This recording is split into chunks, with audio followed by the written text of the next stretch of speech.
உலக அளவில் பொருளாதார துறையில் புகழ் பெற்றிருந்த இப்பேராசிரியர் அம்பேத்கரை முன்வைத்துள்ள கருத்துக்களும் காரணங்களும் புதுவையாகவும் சிந்தனை தூண்டுபவையாகவும் உள்ளன என்று வியந்து பாராட்டினார்.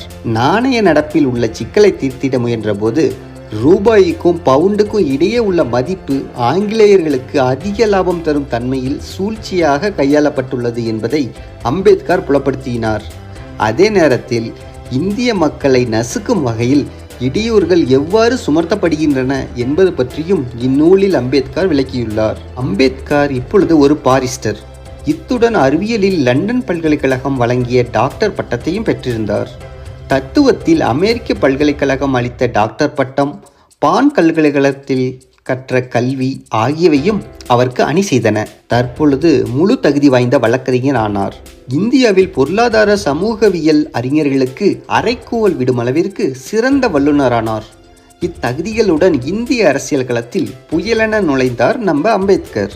வழக்கறிஞராக தொழில் செய்வது என அம்பேத்கர் முடிவு செய்தார். அப்பொழுதுதான் தீண்டப்படாதவர்களின் விடுதலைக்காக உழைப்பது என்ற வாழ்வின் குறிக்கோளை செயல்படுத்துவதற்கு தேவையான வாய்ப்புகளும் வருவாய்க்கான வசதியும் ஓய்வும் அமையும் என்று எண்ணினார். வழக்கறிஞராக பதிவு செய்து சன்னத்து வாங்குவதற்கும் அவரிடம் பணமில்லை. என்றென்றும் ஆதரவளித்து உதவிடும் நண்பர் நவல் பத்தேனா இம்முறையும் அவருக்கு பணம் தந்தார். இப்பணத்தை கொண்டு சன்னத்து வாங்கினார். 1923 ஜூன் மாதம் வழக்கறிஞராக வாழ்க்கையை தொடங்கினார். தீண்டாமையின் முட்கள், தோளின் நிறம், அனுபவமில்லாத சட்ட அறிவு